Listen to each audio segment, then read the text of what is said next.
esta noite. Veja bem, em tempos de calamidade, como a que a gente está vivendo,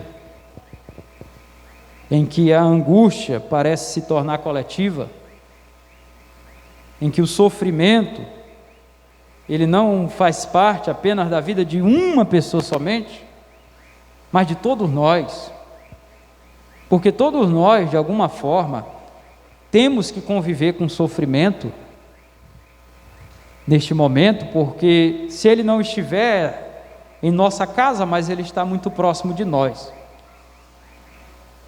Essa angústia generalizada traz para a gente uma sensação péssima de incapacidade.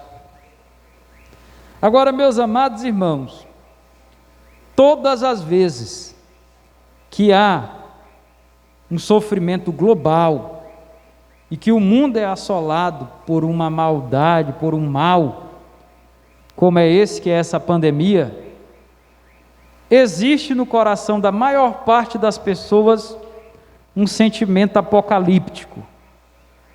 O que é isso, pastor? Um sentimento apocalíptico. É um sentimento, muitas vezes, de desespero, e é uma percepção que a gente tem que parece que o mundo vai acabar a qualquer momento, que parece que as coisas estão mais perto do fim. A gente sempre tem esse sentimento. Quando o mundo inteiro passa a ser assolado por maldades, há uma percepção de que o mundo vai acabar, há um sentimento apocalíptico geral. E meus queridos e amados irmãos, nesses tempos, pode observar, é o tempo que mais surge profecias, é ou não é? É o tempo que mais surge profecias, é este tempo. Imagine no tempo da peste negra, que morreram no mundo inteiro cerca de 50 milhões de pessoas. Cerca de 50 milhões de pessoas morreram. 1/3 da população da Europa morreu. Então imagine o sentimento que as pessoas tinham. Acho que para aquele povo o mundo já estava mesmo era acabando. Pois bem, nisso tudo surgem muitas profecias. Tem gente que profetiza com coração sincero, mas tem gente que se aproveita do desespero e do sentimento que habita no coração das pessoas. Então eu resolvi trazer para os irmãos esta reflexão, esta série de estudos sobre profetas e profecias. Como é, irmãos, que a gente vai saber se uma profecia vem da parte de Deus ou se ela vem do próprio coração do homem? Como é que a gente vai discernir? Como é que a gente vai julgar? Olha, meus queridos e amados irmãos, uma coisa é certa, no decorrer da história da igreja, em vários momentos surgiram falsas profecias. Por exemplo, houve um movimento chamado movimento montanista, que eles se reuniram em torno de um homem chamado Montano, e no meio desse movimento alguém disse que tinha o espírito da profecia. E a profecia foi a seguinte: que Jesus ia voltar na cidade de Pepusa, na África, e naquela cidade Jesus ia implantar a Nova Jerusalém. Seria ali a Nova Jerusalém. E a partir dali, o milênio ia acontecer no mundo inteiro. Isso foi lá por volta do 2º ou 3º século antes de Cristo. O que aconteceu é que as pessoas afluíram para aquela cidade, foram para aquela cidade, esperar Jesus voltar, mas Jesus não voltou. Os adventistas bem no início da sua história, também profetizaram a volta de Jesus por 2 vezes. Marcaram a volta de Jesus por 2 vezes. Mas Jesus, teimoso, não quis voltar na data que eles marcaram. Então, sempre há muitas profecias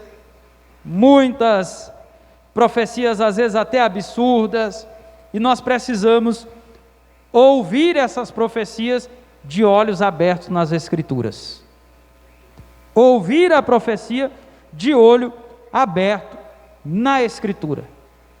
É dessa forma, irmãos. Agora, o que é de fato a profecia? O que é uma profecia? A profecia, irmãos, como diz Eurico Bergsten, é uma mensagem de Deus, dada a alguém por inspiração do Espírito Santo. E aquele que recebe a mensagem deve transmiti-la da maneira que Deus a entregou. Por exemplo, eu tenho um texto aqui que coloquei. A palavra de Deus diz em Jeremias 23, versículo 28: aquele em quem está a minha palavra, que fale a minha palavra. Então, quem recebe a profecia, quem recebe a mensagem de Deus para entregar aos homens, deve entregar a mensagem na íntegra. O verdadeiro profeta de Deus, ele não deve adulterar a mensagem, ele não deve omitir a mensagem, e também nem deve aumentar, irmãos, e nem exagerar.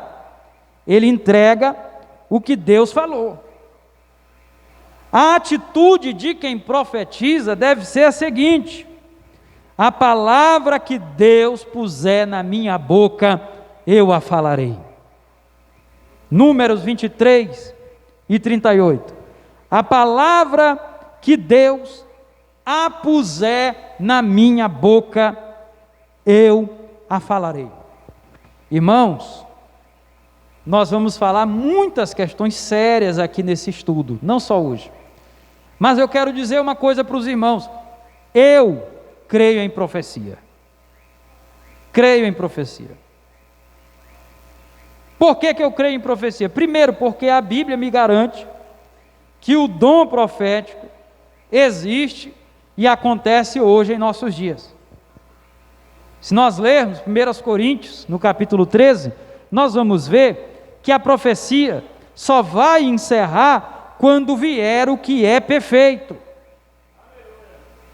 Então, a profecia continua e deve acontecer na vida da igreja. Eu creio em profecia, irmãos, porque a história da igreja é testemunha. A história da igreja é testemunha que o dom de profecia, ele não ficou extinto, ele não se extinguiu, mas em diversos momentos da história da igreja, nós presenciamos homens de Deus, ou lemos sobre homens de Deus que profetizaram inspirados, que profetizaram direcionados pelo Espírito Santo de Deus. Eu creio em profecia. Eu creio em profecia. Creio em profecia. Isso para dar mais força no argumento, porque eu digo, debaixo da graça de Deus, que algumas vezes Deus já me usou em profecia. Deus já me usou em profecia. Já teve momentos de Deus me dar uma palavra para uma igreja inteira. Eu lembro que uma vez estava pregando em uma determinada igreja, e Deus me deu uma palavra para aquela igreja inteira, e eu entreguei na íntegra.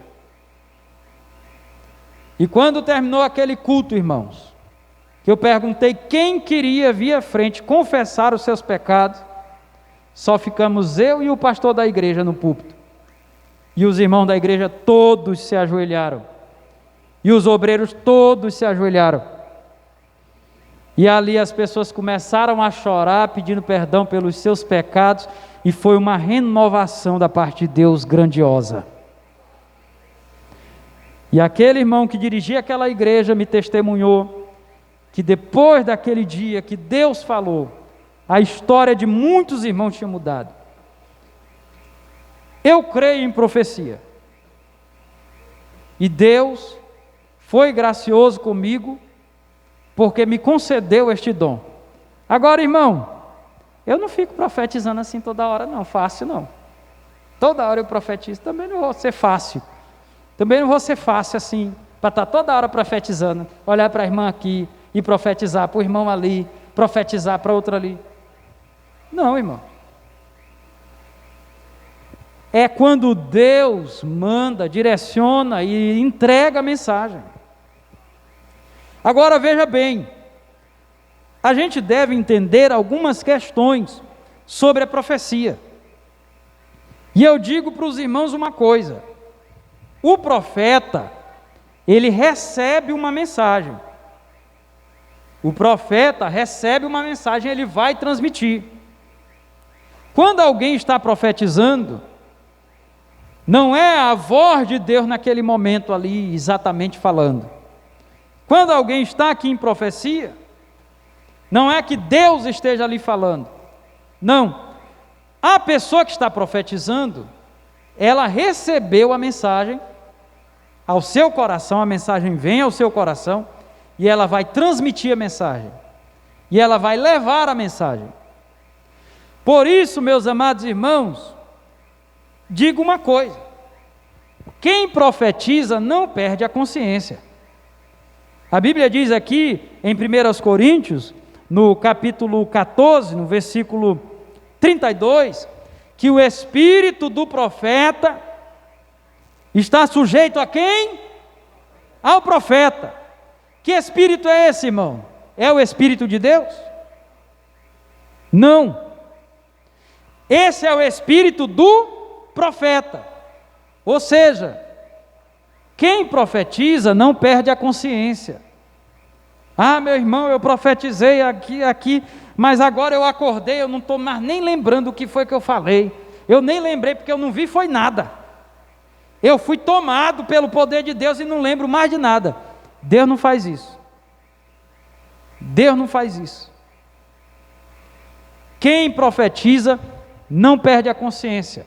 Está consciente do que está fazendo, está consciente do que está falando. Então, vejam bem, o profeta recebe a mensagem e ele entrega a mensagem. E cada um tem uma maneira de entregar a mensagem. Uns entregam a mensagem sapateando, outros entregam pulando, outros entregam chorando, outros ficam mais quietos. Mas eu não me preocupo muito com isso não. O importante é que a mensagem seja falada conforme Deus mandou. O importante é que a mensagem seja entregue. O que Deus te der, você tem que entregar. O que Deus te mandar, você tem que falar. Conquanto que seja a palavra de Deus e não a tua. Conquanto que seja a mensagem de Deus e não a minha. Mas nós devemos levar. Então, o profeta, ele leva a mensagem de Deus. O profeta, ele entrega a mensagem. A inspiração do Espírito Santo não é transmitida de maneira mecânica, mas é consciente. No Espiritismo, é que quando alguém recebe lá uma entidade, e ele vai entregar uma mensagem daquela suposta entidade, ele baixa a cabeça aqui e escreve. É a escrita psicográfica. E ali aquele espírito que toma posse daquela pessoa naquele momento, leva a pessoa a escrever. Mas a pessoa perde a consciência. Ela está escrevendo ali, mas ela não sabe o que está escrevendo. Mas não é assim com quem serve a Deus. Mas não é assim conosco. Nós somos tomados pelo Espírito Santo de Deus e estamos conscientes de que Ele está agindo em nossa vida. O Espírito Santo de Deus não abusa e não interfere na nossa liberdade. É isso, irmãos. Agora, meus amados irmãos, é interessante, porque pelo argumento das Sagradas Escrituras, a Bíblia nos diz que quando alguém profetizar, o que é que nós temos que fazer? Ah, meu Deus, é o homem de Deus. Oh, Pai, é Deus falando. Não, irmãos. Quando nós recebemos uma profecia, o que é que a gente deve fazer? Julgar. Julgar. Mas aí alguém fala assim, mas pastor, julgar? A Bíblia diz, não julgueis, para que não sejais julgados. Mas ali, irmãos, o que a Bíblia está falando é do juízo temerário, é do juízo carnal, é do juízo irrefletido, é de alguém que julga o outro sem antes julgar a si mesmo, é de alguém que quer corrigir o outro, quer julgar o outro, mas sendo que sua vida está errada. Então, nesse sentido, a Bíblia diz o seguinte: não julgueis, não julgueis para que não sejais julgados. Mas quanto à profecia, Paulo diz o seguinte aqui em 1 Coríntios, capítulo 14, versículo 29. Falem, quantos? 2 ou 3. E os outros, façam o quê? Algumas vão dizer calem-se, mas outras vão dizer julguem. Julguem, a tradução correta é essa, julguem. Quando for profetizar na igreja, profetizem 2 ou 3. E os outros vão fazer o quê? Julgar. Isso é Paulo, irmãos, que está dizendo, não sou eu. É a palavra de Deus que está dizendo, não somos nós. Olha, eu trouxe aqui até um outro versículo, 1 Tessalonicenses capítulo 5, versículo 21. 1 Tessalonicenses 5, versículo 21. Eu vou ler para você. Vou ler o 20 e o 21. Não desprezeis as profecias, examinai tudo, julgai tudo, e retende o que? O bem, e retende o que é bom.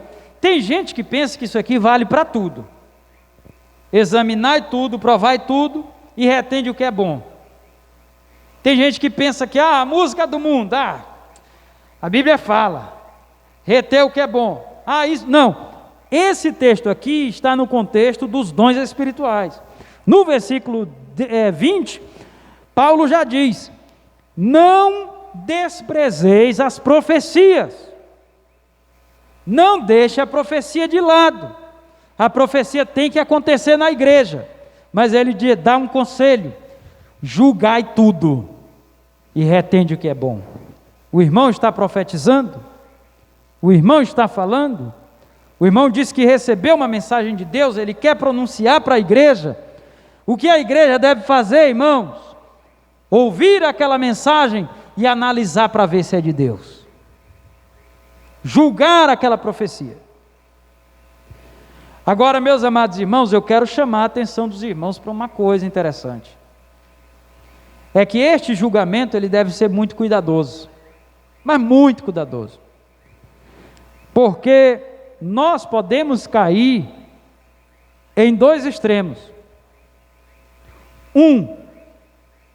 De sermos tão cruéis na crítica, a ponto de que Deus está falando, mas nós estamos rejeitando.